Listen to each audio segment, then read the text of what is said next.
সহস্র সূর্যের চেয়ে উজ্জ্বল। ১ অগাস্টের ৬ তারিখ দিনটা শুরু হয়েছিল গ্রীষ্মের অন্য ১০টা স্বচ্ছ উজ্জ্বল দিনের মতোই। সকাল ৭টার দিকে বেজে ওঠা পাগলা ঘণ্টার শব্দ ততদিনে অভ্যস্ত হয়ে যাওয়া শহরবাসীর কাছে খুব একটা গুরুত্ব পেল না। আরও কম গুরুত্ব পেল ১ ঘণ্টা পর বেজে ওঠা বিপদ কেটে যাওয়ার সংকেত। কর্মব্যস্ত দিনের প্রস্তুতি নিতে থাকা শহরটার বাসিন্দাদের কাছে হয়তো অনিশ্চিত বিপদের আশঙ্কায় সময় কাটানো বিলাসিতা মনে হয়েছিল। ঠিক ১৫ মিনিট পর সকাল ৮টা ১৫তে আকাশের বুকে দেখা দিল এক নিঃশব্দ আলোর ঝলকানি, সাদার চেয়েও সাদা। তার ঠিক পরপর এক বিকট ভোঁতা শব্দ। সহস্র সূর্যের উজ্জ্বলতা নিয়ে আকাশের বুক চিরে পূর্ব থেকে পশ্চিমে ছুটে গেল আগুনের সোনালি সন্ত্রাস। মুহূর্তের মধ্যে লণ্ডভণ্ড হয়ে গেল প্রায় ৩.৫ লাখ মানুষের শহরটা। স্রেফ গুঁড়ো গুঁড়ো হয়ে গেল বিস্ফোরণের স্থলের ১ মাইলের মধ্যে প্রায় সবকিছু। ইট, কাঠ আর কংক্রিটের পাশাপাশি বিস্ফোরণের প্রচণ্ড আঘাত শহরের অধিবাসীদেরও প্রবল শক্তিতে ছুড়ে দিল এদিক সেদিক। তারপর শহরটাকে গ্রাস করল আগুনের উড়ন্ত ঝড়।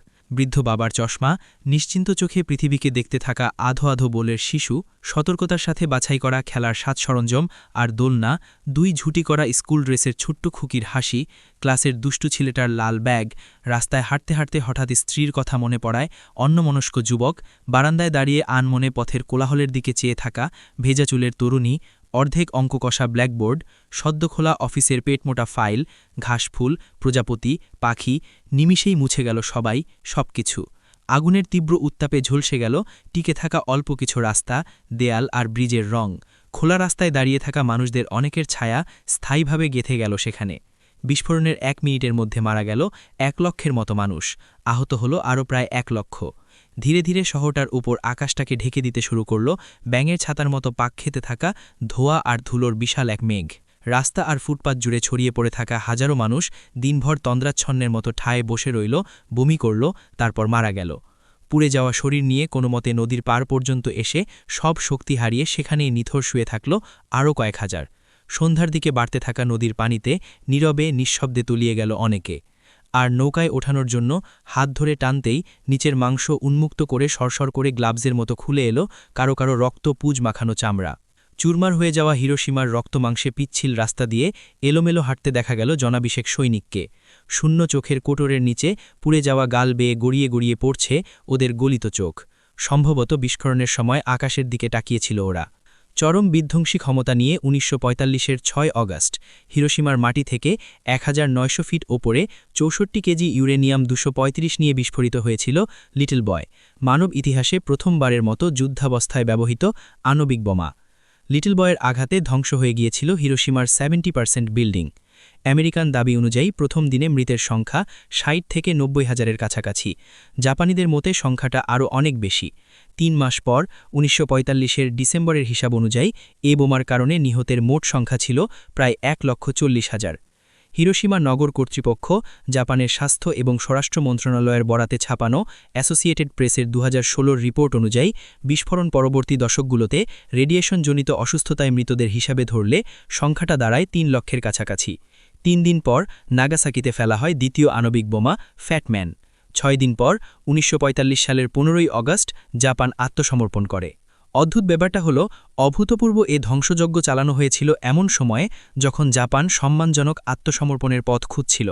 ৬ অগস্টের আগেই আমেরিকান সামরিক গোয়েন্দারা জাপানের পাঠানো কোডেড মেসেজ ইন্টারসেপ্ট করতে সক্ষম হয়েছিল এবং নিশ্চিতভাবে জানতে পেরেছিল যে জাপান সোভিয়েত ইউনিয়নের মাধ্যমে আত্মসমর্পণের চেষ্টা করছে। দ্বিতীয় বিশ্বযুদ্ধের সময় মিত্রবাহিনীর সুপ্রিম কমান্ডার ডুয়াইট আইজেনহাওয়ার, জাপানের বিরুদ্ধে চালানো সব বিমান হামলার দায়িত্বে থাকা major general Curtis Le May, Pacific commander in chief Chester Nimitz, প্রেসিডেন্টের chief of staff William Leahy জাপানের পাঠানো গোপন বার্তা ইন্টারসেপ্ট করার পর আমেরিকান সরকারের কর্মকর্তাদের কাছে পাঠানোর দায়িত্বে থাকা military intelligence officer brigadier general Carter Clarke সহ অনেকেই স্বীকার করেছে যে সামরিক দৃষ্টিকোণ থেকে আমেরিকার হিরোশিমায় বোমা ফেলার কোনো প্রয়োজন ছিল না। হিরোশিমা ও নাগাসাকির ওপর আণবিক বোমা হামলা ছিল অপ্রয়োজনীয়।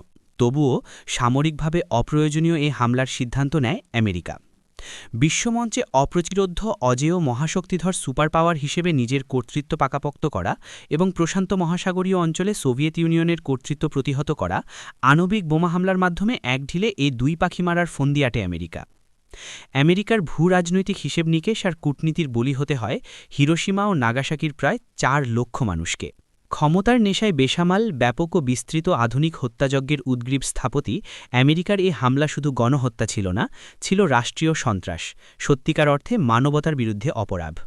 হিরোশিমার বিস্ফোরণের ১৬ ঘণ্টা পর আমেরিকার প্রেসিডেন্ট হ্যারি ট্রুম্যান নিচের বক্তব্য দেয়। ১৬ ঘণ্টা আগে জাপানের গুরুত্বপূর্ণ সামরিক ঘাঁটি হিরোশিমাতে একটি বোমা ফেলেছে মার্কিন বিমান। এ বোমাটি ছিল ২০,০০০ টন টিএনটির চেয়ে বেশি শক্তিশালী। এর আগে যুদ্ধক্ষেত্রে ব্যবহৃত ইতিহাসের সবচেয়ে বড় বোমা হিসেবে স্বীকৃত ব্রিটিশ গ্র্যান্ড স্ল্যামের চেয়ে প্রায় ২,০০০ গুণ বেশি বিস্ফোরণ ক্ষমতা সম্পন্ন। ট্রুম্যানের ১১৫০ শব্দের পুরো বক্তব্য জুড়ে বারবার ফুটে ওঠা ৩টি বৈশিষ্ট্য লক্ষ্য করার মতো। প্রথমত, বিপুল বিধ্বংসী ভীতিকর ধ্বংসক্ষমতা সম্পন্ন মারণাস্ত্র তৈরি ও ব্যবহার করতে পারার গর্ব। দ্বিতীয়ত, অবিশ্বাস্য মাত্রার হত্যাযজ্ঞ আর মানবিক বিপর্যয়ের ব্যাপারে বিন্দুমাত্র অনুশোচনার অনুপস্থিতি। তৃতীয়ত, গুরুত্বপূর্ণ সামরিক ঘাঁটি নাম দিয়ে ৩.৫ লক্ষ মানুষের জলজন্ত একটা শহরকে সামরিক টার্গেট হিসেবে চিত্রিত করা আর বেসামরিক জনগণের পাইকারি খুনের বৈধতা তৈরি। ১৯৪৬ থেকে গত ৭৩ বছরে আমেরিকা পেশাদারি দক্ষতা আর নির্লিপ্ত নৈপুণ্যের সাথে পৃথিবীজুড়ে প্রত্যক্ষ ও পরোক্ষভাবে হত্যা করেছে প্রায় ২ কোটি মানুষ। নিয়মিত বিরতিতে চালানো গণহত্যার পর ট্রুম্যানের মতোই একই রকম নির্বিকার আত্মবিশ্বাস আর গর্ব মেশানো আনুষ্ঠানিকতার সাথে ঠিক একই ধরনের বক্তব্য দিয়ে গেছে আমেরিকার অন্যান্য প্রেসিডেন্টরাও। ট্রুম্যানের পর আরও ১২ জন প্রেসিডেন্ট এলেও বদলায়নি সন্ত্রাসী হামলার পর আমেরিকার দায় স্বীকারের এ মুখস্থ স্ক্রিপ্ট। ধ্বংসের প্রযুক্তির প্রতি প্রায় যৌনায়িত মুগ্ধতা, নির্বিকার অনুশোচনাহীনতা এবং নিজস্ব স্বার্থসিদ্ধির সন্ত্রাসকে শান্তি, মানবতা, গণতন্ত্র কিংবা অন্য কোনো আদর্শের নামে চালিয়ে দেয়া যুগ যুগ ধরে আমেরিকান গণহত্যাকে বিশেষায়িত করে আসছে এ ৩টি বৈশিষ্ট্য। গণহত্যা, মানবতার বিরুদ্ধে অপরাধ আর গুরুতর মানবিক মূল্যের বিনিময়ে নিজের স্বার্থ কেনার সাথে আমেরিকার সম্পর্ক নতুন না। আমেরিকা নামের এ সাম্রাজ্যের প্রতিষ্ঠাই হয়েছিল ওইসব স্থানীয় অধিবাসীদের জাতিগত নিধনের মাধ্যমে। কোনো এক বিচিত্র অধিকার বলে ইউরোপ থেকে আসা সাদা মানুষরা, যাদেরকে রেড ইন্ডিয়ান নাম দিয়ে, নিজেরা আমেরিকান খেতাব গ্রহণ করেছিল। ১৪৯২-এ ক্রিস্টোফার কলম্বাসের অভিযানের সময় থেকে নতুন মহাদেশে ইউরোপিয়ানরা আসতে শুরু করার পরের ৪০০ বছরে মারা যায় প্রায় ৮০-৯০% স্থানীয় অধিবাসী। তাদের পাইকারি মৃত্যুর মধ্য দিয়ে ধীরে ধীরে সাদা ইউরোপিয়ানদের বসবাসের উপযুক্ত হয়ে ওঠে America. Lincoln, Jefferson, Jackson, Franklin, American ইতিহাসের মহান সব ব্যক্তিরা রীতিমতো ঘোষণা দিয়ে অংশগ্রহণ করে নতুন মহাদেশ থেকে অসভ্য বর্বর পশুদের নিশ্চিহ্ন করার পবিত্র দায়িত্ব পালনে। এখনকার মতো তখনও মানুষ মারার উদ্ভাবনী নানা পদ্ধতি নিয়ে মুগ্ধতা ছিল ইউরো আমেরিকানদের। ধর্ষণ, জীবন্ত পোড়ানো, হাতুড়ি দিয়ে পিটিয়ে মারা, আলাদাভাবে টার্গেট করে নারী শিশু হত্যার পাশাপাশি তাদের খুন করার প্রিয় পদ্ধতি ছিল এক ধরনের প্রাক আধুনিক জীবাণুযুদ্ধ। রেড ইন্ডিয়ানদের মধ্যে গুটি বসন্ত ছড়িয়ে দেওয়ার জন্য ইউরো আমেরিকানরা তাদের উপহার দিত গুটি বসন্তের রোগীদের ব্যবহার করা কম্বল। মরক লেগে সাফ হয়ে যেত গ্রামের পর গ্রাম, গোত্রের পর গোত্র। ভয়ঙ্কর রোগ সম্পর্কে একেবারেই না জানা অধিবাসীরা অনেকে পালিয়ে গিয়ে আশ্রয় নিত অন্য কোনো এলাকায়, অন্য কোনো গোত্রের কাছে। সাথে নিয়ে যেত গুটি বসন্তের ভাইরাস। চলতে থাকত চেইন রিঅ্যাকশন। আধুনিক আমেরিকান মারণাস্ত্রগুলোর মতোই মানুষ মারায় বিস্ময়কর রকমের কার্যকরী ছিল জীবাণুযুদ্ধের এ কৌশল। মানুষ মারার উদ্ভাবনী কৌশল, নির্লিপ্ত পেশাদারি খুন আর কোনো না কোনো আদর্শের নামে দেওয়া অজুহাত সেই একই প্যাটার্ন। এককালের গণহত্যার মতো একই গুণে গুণান্বিত ছিল সেকালের গণহত্যাও। নোয়াম চমস্কি একবার বলেছিলেন, আমেরিকান সাম্রাজ্যবাদ নিয়ে কথা বলা অনেকটা ত্রিভুজের ত্রিভুজাকার হওয়া নিয়ে কথা বলার মতো। আমার জানা মতে আমেরিকা হলো একমাত্র দেশ যা প্রতিষ্ঠিতই হয়েছিল ওইসব স্থানীয় অধিবাসীদের জাতিগত নিধনের মাধ্যমে। কোনো এক বিচিত্র অধিকার বলে ইউরোপ থেকে আসা সাদা মানুষরা, যাদেরকে রেড ইন্ডিয়ান নাম দিয়ে, নিজেরা আমেরিকান খেতাব গ্রহণ করেছিল। ১৪৯২-এ ক্রিস্টোফার কলম্বাসের অভিযানের সময় থেকে নতুন মহাদেশে ইউরোপিয়ানরা আসতে শুরু করার পরের ৪০০ বছরে মারা যায় প্রায় ৮০-৯০% স্থানীয় অধিবাসী। সাম্রাজ্য হবার জন্য জর্জ ওয়াশিংটন আমেরিকাকে বলেছিলেন সদ্যজাত সাম্রাজ্য। আধুনিক আমেরিকান সাম্রাজ্যবাদ হল আমেরিকার সূচনালগ্ন থেকে নিরবিচ্ছিন্নভাবে চলা এ প্রক্রিয়ার সর্বশেষ পর্যায়। আমেরিকান ঐতিহাসিক জন লুইস গ্যাডিস দেখিয়েছেন ২০০২-এর বুশ ডক্ট্রিনের সাথে আমেরিকার ষষ্ঠ প্রেসিডেন্ট জন কুইন্সি অ্যাডামসকের ১৮১৮ সালের সম্প্রসারণী নিরাপত্তা expansion is the path to security তত্ত্বের মৌলিক কোনো পার্থক্য নেই। দুটোর মূল বক্তব্য একই, আমেরিকান সাম্রাজ্যে সম্ভাব্য কোনো প্রতিদ্বন্দ্বী উদয় হবার আগেই তাকে আক্রমণ করা। আগাম যুদ্ধের প্রিএমটিভ ওয়ার দর্শন অনুযায়ী ২ শতাব্দীর বেশি সময় ধরে ঘরে বাইরে কাজ করে যাচ্ছে আমেরিকা। আণবিক গণহত্যার সিদ্ধান্ত নেয়া ট্রুম্যান থেকে শুরু করে শুধু 2016তে মুসলিম বিশ্বে 26,000-এর বেশি বোমা ফেলা আর ড্রোন হামলার মাধ্যমে বিশ্বজুড়ে প্রেসিডেন্সিয়াল ক্রসফায়ার চালানো, শান্তিতে নোবেল বিজয়ী শান্তিকামী যুদ্ধাপরাধী বারাক ওবামা পর্যন্ত, ম্যারিলিন মনরোর প্রেমিক আর ভিয়েতনামের কসাই নিপাট ভদ্রলোক জন এফ ক্যানেডি থেকে শুরু করে পর্ন অভিনেত্রী আর পতিতা প্রেমিক গোয়ার গোবিন্দ ট্রাম্প পর্যন্ত একই সাম্রাজ্যবাদী নীতিতে কাজ করে যাচ্ছে প্রত্যেক আমেরিকান প্রেসিডেন্ট। নাম বদলেছে, মুখ বদলেছে, বদলেছে স্লোগান, কিন্তু বদলায়নি আমেরিকান সাম্রাজ্যবাদের ঠান্ডা মাথায় ধ্বংসযজ্ঞের পলিসি। 3 বার পুলিতর জেতা আমেরিকান রাজনৈতিক বিশ্লেষক, লেখক এবং ইরাক যুদ্ধের উৎসারী সমর্থক থমাস ফ্রিডম্যানের একটা বিখ্যাত উক্তি আছে, বাজার অর্থনীতির অদৃশ্য হাত অদৃশ্য মুঠি ছাড়া অকেজো। ম্যাকডোনাল্ডসের ব্যবসার উন্নতি সম্ভব না ম্যাকডোনাল্ডসের জন্য। ম্যাকডোনাল্ডস হল আমেরিকার বিমান বাহিনীর জন্য F-15 ফাইটার বিমান তৈরি করা কোম্পানির নাম। ফ্রিডম্যানের এই উক্তি খুব সুন্দরভাবে মাত্র 2 লাইনে আমেরিকার সাম্রাজ্যবাদের বাস্তবতাকে ফুটিয়ে তোলে। আমেরিকা হল ওটো সাম্রাজ্য, যার স্থিতিশীলতা ও সমৃদ্ধি তার সামরিক আগ্রাসন আর রাষ্ট্রীয় সন্ত্রাসের সাথে ওতপ্রোতভাবে জড়িত।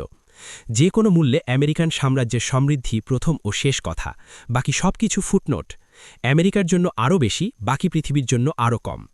আমেরিকান সরকারের উচ্চপদস্থ কর্মকর্তাদের অভ্যন্তরীণ নথিতে এ কথাগুলো স্পষ্টভাবে উঠে এসেছে বারবার। যেমন 1948 সালে লেখা আমেরিকার স্টেট ডিপার্টমেন্টের এক নথির মূল বক্তব্য মোটামুটি এরকম: বিশ্বের মোট সম্পদের অর্ধেক এখন আমাদের হাতে, যদিও আমাদের জনসংখ্যা বিশ্বের মোট জনসংখ্যার মাত্র 6%। আমাদের পররাষ্ট্রনীতির মূল উদ্দেশ্য হওয়া উচিত এ অসমতাকে বজায় রাখা, আর তা করার উপায় হল গণতন্ত্র আর মানবাধিকারের মতো অস্পষ্ট আদর্শিক বুলির কথা ভুলে গিয়ে বলপ্রয়োগের বিভিন্ন পন্থার দিকে মনোযোগী হওয়া। বিশ্বজুড়ে আমেরিকান সাম্রাজ্যের সমৃদ্ধি আর সম্পদের এই তীব্র বৈষম্যকে টিকিয়ে রাখার এটাই একমাত্র উপায়। গণতন্ত্র আর মানবাধিকারের মতো ধারণাগুলো আমজনতা, রূপালী পর্দা, বক্তৃতার মঞ্চ আর পেপার পত্রিকার জন্য, বাস্তব দুনিয়ার পলিসির জন্য না। দ্বিতীয় বিশ্বযুদ্ধ পরবর্তী আমেরিকার কার্যকলাপের দিকে তাকালে ওপরের কথাগুলোর সত্যতা খুঁজে পেতে কারও সমস্যা হবার কথা না। গণতন্ত্র, মানবাধিকার, বিশ্বশান্তি ইত্যাদি আবোলতাবোল নিয়ে চিন্তা কখনোই আমেরিকার পররাষ্ট্রনীতিকে বিন্দুমাত্র প্রভাবিত করেনি। এসব ফাঁকা বুলি সাম্রাজ্যের একনিষ্ঠ প্রজাদের চোখে ঠুলি পড়ানোই এগুলোর একমাত্র কাজ। এসব অস্পষ্ট আদর্শিক বুলির বদলে আমেরিকান সাম্রাজ্যের নীতি সবসময় নির্ধারিত হয়েছে 2টি মূলনীতি দ্বারা। ক, আমেরিকা এ পৃথিবীর মালিক, পৃথিবীর যে কোনো কোনায় থাকা যে কোনো কিছুর ওপর তাদের অধিকার আছে। খ, আমেরিকা যা করে ভালোর জন্যই করে, নৈতিকতা হলো তাই যা আমেরিকা করে। প্রথম আকিদার ওপর ভিত্তি করে যখন যা প্রয়োজন নিজের মনে করে নিয়েছে আমেরিকা, যখন যাকে দরকার মেরেছে, দখল করেছে, ধ্বংস করেছে। যতটুকু প্রয়োজন নিয়ন্ত্রিত দক্ষতার সাথে চালিয়েছে ততটুকু ধ্বংসযোগ্য, সাথে চিরাচরিত আমেরিকান স্বভাব অনুযায়ী দিয়েছে কিছুটা বাড়তিও। দ্বিতীয় আকিদা অনুযায়ী সংঘটিত হওয়ার সাথে সাথে বৈধতা পেয়ে গেছে আমেরিকার প্রতিটি হত্যাযোগ্য, প্রতিটি ধ্বংসলীলা, প্রতিটি মানবতা বিরোধী অপরাধ উত্তীর্ণ হয়ে গেছে নৈতিকতার মানদণ্ডে। রক্তের গাঢ় লাল স্রোত ধুয়ে মুছে গেছে সাদা সাম্রাজ্যবাদের পবিত্র পানিতে। দ্বিতীয় বিশ্বযুদ্ধের সময় জাপানের ওকিনাওয়ার 10,000 ধর্ষিতা নারী, 1950-এর জুলাইয়ে নু গানরির ব্রিজের নিচে মেশিনগানের বুলিতে ঝাঁঝরা হওয়া 300 নিরস্ত্র কোরিয়ান রিফিউজি, 1961 থেকে 1971 সালের 10 বছর ধরে উত্তর ভিয়েতনামে আকাশ থেকে স্প্রে করা 2 কোটি গ্যালন এজেন্ট অরেঞ্জ নামের বিষের প্রভাবে ক্যান্সারসহ বিভিন্ন গুরুতর রোগে ভোগা 30 লক্ষ মানুষ আর মারাত্মকভাবে বিকলাঙ্গ হয়ে জন্ম নেয়া 1.5 লক্ষ ভিয়েতনামী শিশু। 68 মার্চে সনমাই গ্রামে 4 ঘণ্টা ধরে চালানো হত্যাযজ্ঞে খুন হওয়া 504 জন নিরীহ গ্রামবাসী, গণধর্ষিত শিশু ও নারী, হত্যা আর ধর্ষণের মাঝে আমেরিকান সেনাদের নেয়া দুপুরের খাবারের বিরতি। একই বছরের শেষ দিকে মেকং ডেল্টায় চালানো স্পিডি এক্সপ্রেস নামের অপারেশনে ঠান্ডা মাথায় খুন করা 9,000 জন গ্রামবাসী। 10 বছরের ভিয়েতনাম যুদ্ধে আমেরিকার সন্ত্রাসের বলি হওয়া 20 লক্ষ বেসামরিক নাগরিক। উপসাগরীয় যুদ্ধের সময় অর্থনৈতিক অবরোধের শিকার হয়ে অনাহারে ধুকে ধুকে মরা প্রায় 9 লক্ষ মুসলিম শিশুসহ মোট 17 লক্ষ মৃত ইরাকি। সন্ত্রাসের বিরুদ্ধে যুদ্ধের কালে আমেরিকার শান্তিকামী গণতান্ত্রিক সন্ত্রাসের ছোঁয়ায় 10-12 বছরেই বিশ্বজুড়ে সন্ত্রাসী বনে গিয়ে তারপর অতি দ্রুত খুন হয়ে যাওয়া 20 লক্ষের বেশি মুসলিম। বিচার হয়নি কোনো অপরাধেরই, অপরাধ বলে গণ্যই হয়নি। দশকের পর দশক ধরে আমেরিকা চালিয়ে গেছে তার মানবতাবাদী সন্ত্রাস। স্নায়ুযুদ্ধের সময় আমেরিকানদের মুখে প্রায়ই একটা কথা শোনা যেত, র্যাডিক্যাল ন্যাশনালিস্ট। সেই দিনগুলোতে পৃথিবীর বিভিন্ন অঞ্চলের মানুষকে র্যাডিক্যাল ন্যাশনালিস্টদের কবল থেকে রক্ষা করা নিয়ে খুব উদ্বিগ্ন ছিল আমেরিকা। আমেরিকার অস্তিত্বের প্রতি র্যাডিক্যাল ন্যাশনালিস্টরা কেন হুমকি, সেটা নিয়েও শোনা যেত অনেক কথা। কিন্তু র্যাডিক্যাল ন্যাশনালিজম নামের এ দানব আসলে কী ছিল? শাব্দিকভাবে এর অর্থ হয় চরমপন্থী জাতীয়তাবাদ, কিন্তু আমেরিকান সাম্রাজ্যের কাছে র্যাডিক্যাল শব্দের একটা বিশেষ অর্থ ছিল। র্যাডিক্যাল মানে হলো আমাদের কথা শোনে না। আমেরিকার আধিপত্যবাদের বিরোধিতা করা যে কোনো দেশ, দল, গোষ্ঠী কিংবা ব্যক্তি এই সংজ্ঞা অনুযায়ী র্যাডিক্যাল, তার রক্ত হালাল। একইভাবে সাম্রাজ্যবাদের অভিধানে বিশেষ এক অর্থ ছিল আগ্রাসনের। আগ্রাসন মানে প্রতিরোধ। সাম্রাজ্যবাদী লুটপাট, হত্যা, সামরিক অভিযান চালানো আমেরিকা শান্তিকামী, আগ্রাসী না। কিন্তু আমেরিকান আগ্রাসন প্রতিরোধের চেষ্টা যে করে সে অবশ্যই আগ্রাসী।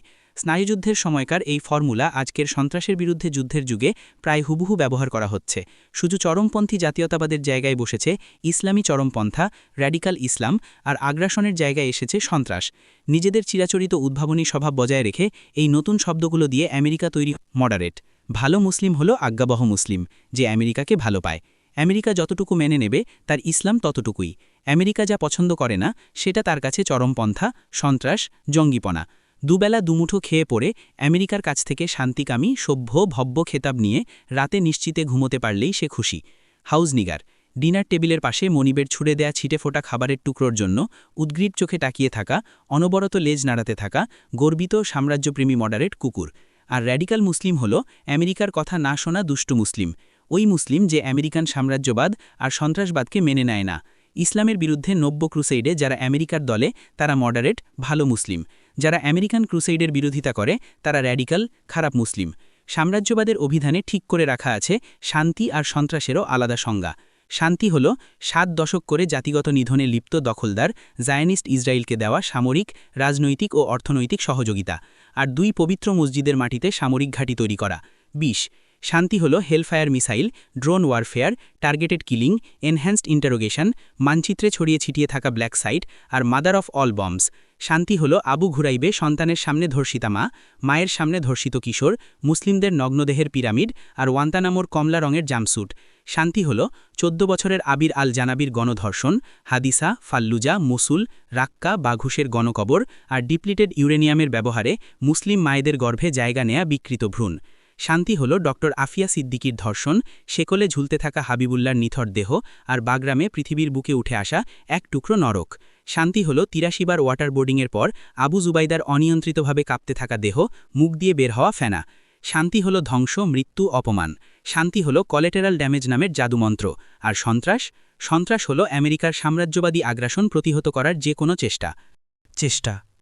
সন্ত্রাস হল আগ্রাসী আমেরিকার আক্রমণ প্রতিহত করা, প্রাণ বাঁচানোর জন্য দুর্বলের প্রতিরোধ, কারাগারে বন্দির করাঘাত, ধূর্ষিতার চিৎকার, জবাই করা পশুর এলোমেলো ছুটতে থাকা পায়ের আঘাত। আমেরিকার বইতে 9/11-এ 3000 আমেরিকানের মৃত্যু হারাম, আর 73 বছরে 2 কোটি মানুষের খুন আরাম। প্রত্যেক সাম্রাজ্য তার চারপাশে একটা মিথ তৈরি করে, গড়ে তোলা এক ধরনের মিস্টিক। অপরাধের বৈধতা, বিরোধীদের দমন আর সাম্রাজ্য টিকিয়ে রাখার জন্য এটা প্রয়োজন। প্রাচীন মিশরের ফেরাউনরা নিজেদের ঈশ্বর দাবি করত। নতুন ফেরাউনের মুকুট গ্রহণের আগে রীতিমতো অনুষ্ঠান করে উদযাপন করা হতো মানুষের উপর দেবত্বারোপ। মধ্যযুগের ইউরোপিয়ান রাজাবাদশারা বলতো ঐশ্বরিক অধিকার বলে শাসনের কথা। জাপানের সম্রাটদের মনে করা হতো দেব বংশজাত। নাগাসাকির হামলার পর সম্রাটের কণ্ঠ প্রথমবারের মতো রেডিওতে শুনতে পেরে কান্নায় ভেঙে পড়েছিল অনেক জাপানি। অন্য সব সাম্রাজ্যের মতো আমেরিকাও এই কাজটা করেছে, কিন্তু আমেরিকান সাম্রাজ্যের অনন্যতা হল তারাই কাজটা করেছে এক অভূতপূর্ব মাত্রায়। হলিউড, ম্যাস মিডিয়া, একাডেমিয়া এবং বিশ্বব্যাপী ছড়িয়ে ছিটিয়ে থাকা সুশীল সমাজ নামের উচ্ছিষ্ট ভোগীদের কাজে লাগিয়ে এই মিথ মেকিংকে অন্য এক উচ্চতায় নিয়ে গেছে আমেরিকা। রূপালী পর্দার জাদু, আমেরিকান বাড়িগাড়ি আর নারীর প্রেম ব্রেইন ওয়াশ করেছে প্রায় পুরো পৃথিবীকে। মিডিয়ার মায়াজালে আচ্ছন্ন মানুষ যেন ভুগছে বিচিত্র কোনো সামষ্টিক স্টকহোম সিন্ড্রোমে। নিজেকে আমেরিকা উপস্থাপন করেছে সভ্যতার অনিচ্ছুক ত্রাণকর্তা হিসেবে। দায়িত্বের ডাকে সাড়া দিয়ে অনিচ্ছা সত্ত্বেও মানবতা আর শান্তির খাতিরে যাকে বারবার হাতে তুলে নিতে হয় অস্ত্র। প্রায় পৌরাণিক ক্ষমতার অধিকারী এ ত্রাণকর্তা কখনো র্যাম্বো, কখনো নানা রঙের পোশাক পরা সুপারহিরো, আর কখনো আমেরিকান স্নাইপারের চেহারায় উপস্থিত হয় হলিউডের পর্দায়। পৌরাণিক দেবতাদের মতো এ দেবতাও এক একবার জন্ম নেয় এক এক রূপে। মিডিয়ার মায়াজাল এমন এক পরাবাস্তব জগতের সৃষ্টি করেছে যেখানে উল্টে গেছে ভালো মন্দের সংজ্ঞা, ঝাপসা হয়ে গেছে বাস্তবতা আর প্রোপাগান্ডার সীমানা। আমরা সবাই এই মিডিয়া মায়াজালের ভেতর ঘুরপাক খাই।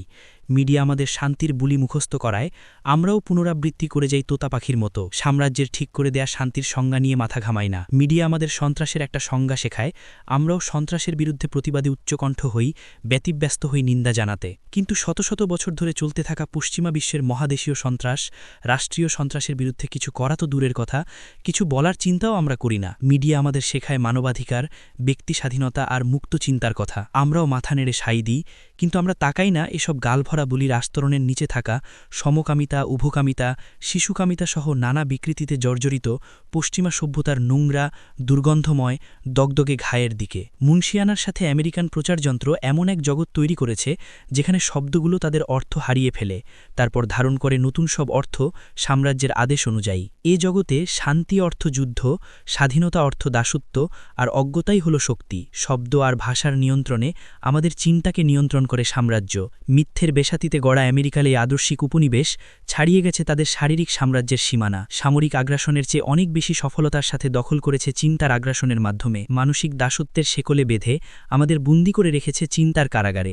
আজ মিডিয়ার মায়াজালে আটকা পড়া এমন মুসলিমদের অভাব নেই যারা পশ্চিমা বিশ্বের বুদ্ধিবৃত্তিক গোলামিকে মেনে নিয়েছে, সন্ত্রাসের বিরুদ্ধে আমেরিকার যুদ্ধের বয়ানকে আত্মস্থ করেছে হাসি মুখে এবং খুশি মনে। আজ আমরা চিন্তা করি, স্বপ্ন দেখি, বেঁচে থাকি সাম্রাজ্যের ব্যাকরণে। কারো ইচ্ছে নেই সম্রাটের টেনে দেয়া চিন্তার সীমানার এক চুরু বাইরে যাবার। ইচ্ছে জাগলেও কারো নেই সেই স্বাধীনতা। রাজারা বিশ্বাসী না হলেও দুঃখজনকভাবে আমরা প্রজারা অনেকেই পাইকারি খুন আর ধ্বংসের লাইসেন্স দেয়া শান্তি, মানবতা আর গণতন্ত্রের অস্পষ্ট আদর্শিক বুলিতে সাচ্চা বিশ্বাসী হয়ে গেছি। জাহিলিয়ার যুগে কাবার ভেতর থাকা ৩৬০টি মূর্তির মধ্যে প্রধান ছিল মনুষ্য আকৃতির বিশাল এক মূর্তি, শরীরটা গড়া চকচকে রুবি পাথরে, ডান হাতটা স্বর্ণের। উহুদের যুদ্ধের পর এই হুবালের নামে স্লোগান দিয়েছিল কুরাইশ। হুবাল ছিল তাওহিদ ও শিরকের লড়াইয়ে মুশরিকদের বেছে নেয়া প্রতীক। বিশ্বজুড়ে আজও শত শত মিথ্যা উহুদের ইলাহ উপাসিত হলেও তখনকার মতো এখনও কুফরের শক্তি জড়ো হয় এ যুগের হুবালের পেছনে, যার নাম আমেরিকা। তখনকার মতো আজও হুবালের বিরোধিতা করা চরম অপরাধ। আমেরিকা নিয়ন্ত্রিত জাতিসংঘের নামে চালানো এই বিশ্বব্যবস্থার বিরুদ্ধে টু শব্দটি করা যাবে না, একটা না, ভাবা যাবে না অর্ধেকটা শব্দ। যা ইচ্ছে করো, যা ইচ্ছে বলো, যতক্ষণ সাম্রাজ্যের সার্বভৌমত্ব স্বীকার করে নিচ্ছ, যতক্ষণ হুবালকে মানছ ইচ্ছায় কিংবা অনিচ্ছায়, ততক্ষণ তোমাকে সহ্য করা হবে। যা করার সিস্টেমের ভিতরে ঢুকে করো, কিন্তু কোনোভাবেই সিস্টেমের বিরোধিতা করা যাবে না। প্রশ্ন করা যাবে না কাঠামো নিয়ে, বিশ্বব্যবস্থার সাম্রাজ্য নিয়ে, প্রশ্ন করা যাবে না হুবালের কর্তৃত্ব নিয়ে। আমেরিকান সাম্রাজ্যের যুগে এটাই সবচেয়ে বড় অপরাধ। অপরাধী বলে বিবেচিত হবার জন্য কিছু করার, এমনকি বলারও প্রয়োজন নেই। সিস্টেমের বিরুদ্ধে কোনো চিন্তা থাকাই যথেষ্ট। এসব চিন্তা অবৈধ, এসব চিন্তা অপরাধ। যে শরিয়ার অনুসরণ কিয়ামত পর্যন্ত আল্লাহ মানবজাতির উপর ফরজ করেছেন, যুগের হুবালের বিরুদ্ধে গিয়ে আমেরিকান বিশ্বব্যবস্থার মোকাবেলায় সেই শরিয়া বাস্তবায়ন হোক, এটা চাওয়া, কিছু করাও না, কিছু বলাও না, শুধু এটা চাওয়া অপরাধ। কিছু করার দরকার নেই, বলার দরকার নেই, চিন্তাটাই অপরাধ। Thought crime, চিন্তাপরাধ।